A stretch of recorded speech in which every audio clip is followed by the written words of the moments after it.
This episode of Pod Session is brought to you by topnaturalhealth.com, your go-to source for nature-based supplements, skincare, and anti-aging products.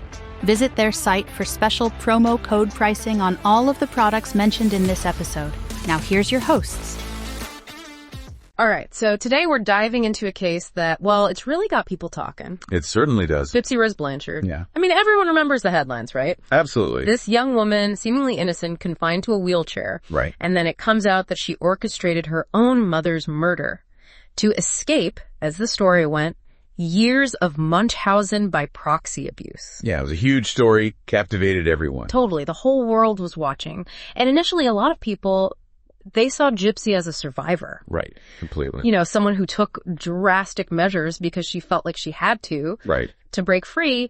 But then, well, that's the thing about the digital age, isn't it? It's got a way of kind of unraveling even the tightest narratives. Mm-hmm. And that's what we're seeing here. Because what first seemed like, you know, victim versus abuser, very cut and dry. Yeah.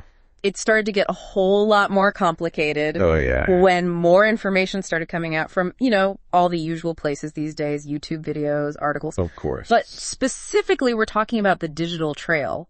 Right. Because it's all there, right? It is. The Facebook messages, the texts, online searches, all of it. Yeah. And it paints a very different picture, wouldn't you say? Absolutely. That's where things get really interesting. Mm-hmm. Because it makes you stop and think. Right. How can someone be a victim of just horrific abuse, but then also be capable of planning something like this? Exactly. These calculated actions. It's like, can you hold both of those truths at the same time? It's the question, right? It is. Because we have to at least consider the very real possibility that Gypsy Rose, she's both. Yeah. Victim and manipulator. It's true. So, to understand how we even got here, let's rewind a bit for anyone who maybe needs a refresher. Okay. So, the initial narrative, the one most people heard first, was that Gypsy was a victim of this thing, Munchausen by proxy. Right. And that she, with the help of this guy, her online boyfriend, Nicholas Godejohn, Mm-hmm. they orchestrated Dee Dee's, her mother's, murder. Right. And just in case anyone listening isn't familiar with Munchausen by proxy, basically it's a mental health condition. Yeah, and a tough one. Really tough. Where a caregiver, in this case Dee Dee, they make up or exaggerate a victim's illness. Right. For attention and sympathy. And it's, you know, it's insidious, this kind of abuse. Totally. Because it has these long-lasting effects. Psychologically, it's devastating. Absolutely. And I think that's a huge part of what made this whole case so fascinating to people at first. Oh, for sure. You know, you have this young woman and you're hearing about the suffering she's endured. Unimaginable. And finally, she breaks free. Right. But then that's when the digital forensics, they come into play. It changed everything. Totally. They blew the whole thing wide open. Yeah, and those messages, the ones between Gypsy and Godejohn, Leading up to it, yeah. leading up to the murder, they were really damning. How so? Because they show this whole other level of planning, Okay. of premeditation, that really goes against that desperate act story that was out there. Interesting. We're talking about hundreds of these messages, detailing their plans, what kind of weapon, even just logistical stuff. Wow. And there's this one message, it's chilling, sent from Godejohn's IP address right after Dee Dee's body was found. What did it say? Just 4 words. That bitch is dead. Oh, wow. And you read that and it just, those aren't the words of someone who's just terrified, desperate. No, not at all. There's something cold there, detached. Yeah. It's hard to make that fit with the picture everyone had of her. Right. The terrified victim. Exactly. It's almost like through these messages, boom, there's this whole different side of Gypsy. Totally. And speaking of different sides, we got to talk about her online presence. Oh yeah, that's a whole other thing. Because it turns out Gypsy, she wasn't just, you know, passively online. Hey guys, just a quick reminder that today's episode is brought to you by topnaturalhealth.com, home of the world's #1 top-rated nature-based supplements, skincare, and anti-aging products. Be sure to visit their site at topnaturalhealth.com for special promo code pricing for our listeners. Now, back to our show. Not even close. Yeah. We found out she'd made at least 5 different Facebook profiles. Or at least. 5. So it makes you wonder, what was she looking for? Right. Was it a way to be someone Dee Dee wouldn't let her be? Possibly. Or was it something more more calculated. Yeah, that's the big question. It is. It really is. It's wild, right? It is. Like, she learned how to play the game from Dee Dee herself. Oh, absolutely. You can't discount the impact of growing up in that environment. No way. With that level of manipulation, it had to have shaped her, right? Totally. But that's what makes it so tricky. Yeah. Because how do you separate what she learned from, maybe what was already there? Right.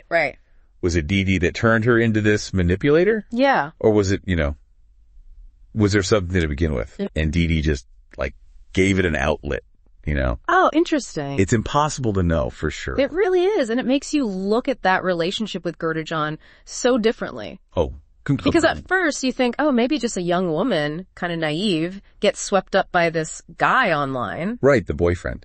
But the way she interacted with him? It wasn't that at all. No, not at all. There was a strategy there. Totally. When you look at the evidence. It's there. She knew how to play him, That's true. Knew his weaknesses. And you gotta remember, Godejohn, he was on the autism spectrum. Right. Had a low IQ. Right. She knew that. Yeah. And she used it. Wow. What did she do? Sending him these videos, like how-to videos almost. No way. Even coaching him, literally telling him how to do it. Oh my God. The murder. It's chilling. Yeah. It really makes you think twice about that whole helpless victim narrative. Exactly. Yeah. You start to see maybe she was the one in control the whole time. Whoa. Calling the shots. But then where does that leave the abuse narrative? Right. Does it matter less because she was manipulating too? That's the thing, isn't it? Yeah. That's what people struggle with, that gray area. Totally. We want it to be simple, Yeah. Good victim, bad guy. But it's messier than that. It is. Life is messy. People are complicated. They are. And that's just with the murder itself. Then you look at what happened after prison. Oh, yeah. You'd think right after everything. You'd think she'd want to disappear. Exactly. Lay low. But nope. Not at all. It's like the opposite happened. She went full throttle on it. She did. Social media, interviews, documentaries. She was everywhere. Almost overnight, prisoner to celebrity. And people loved it. They ate it up. But then, always with this case, there's another side. Always. Because you have this whole other group of people asking, what's her angle? What is she doing? Right. Is this real? Is she being genuine? Yeah. Or is this her manipulating again? A good question. That's the question. And then there's the Mother's Day post. Oh, yeah. The TikTok. That threw everyone. That was a curveball. Because here she is, right? Years after what happened with her mom. And she's posting about her. On Mother's Day. On Mother's Day. Wow. Yeah. And people were not happy. Some people, yeah. But then others were like, you know what? This is her mom. It's complicated. Right. So what do you do with that? I mean, honestly, who knows what was going on in her head? No one. But what it did do was start this whole debate. Oh, for sure.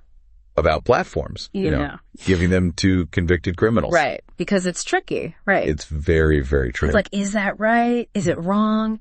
And then it kind of brings up this whole other thing about the media. Oh, absolutely. And how they shape public opinion. Because let's be real, we all get swept up in a good story. Of course, that's human nature, right? We love a narrative. We do. And I think sometimes it's easy to forget that what we're seeing, what we're reading. It's not the whole story. No. It's been packaged. Yes. Someone's deciding what we see, how we see it. Exactly. And they're doing it to get a reaction. They are. That's the point. Yeah.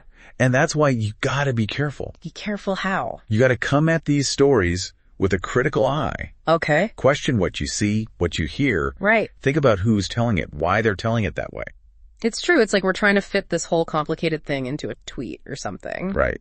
Trying to make sense of it, but it's more than that. Way more. And it's every time you think you're getting close, there's another interview, another post. Another layer. Exactly. And it pulls you right back in.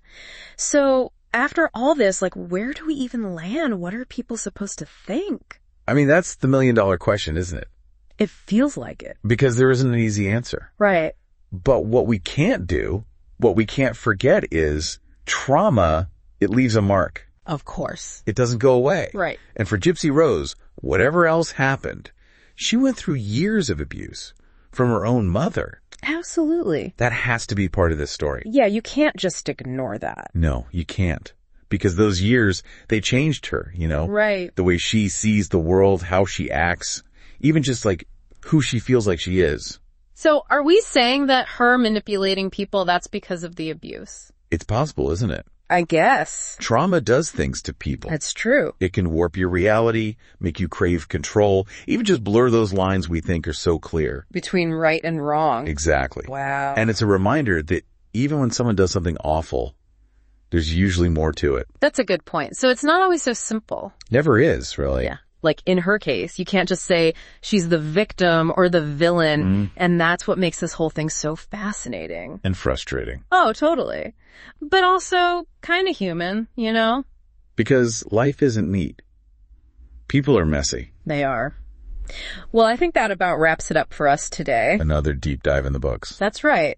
But Gypsy Rose's story, this isn't over. Oh, definitely not. Who knows what'll come out next? Exactly. But for now, we'll leave you with this. Next time you hear a story, some crazy true crime thing, remember what we talked about today. Question everything. Don't just take it at face value. There's always more to uncover, more to think about. And sometimes the best stories, they don't have easy answers. That's the truth. From all of us here at Pod Session, thanks for listening.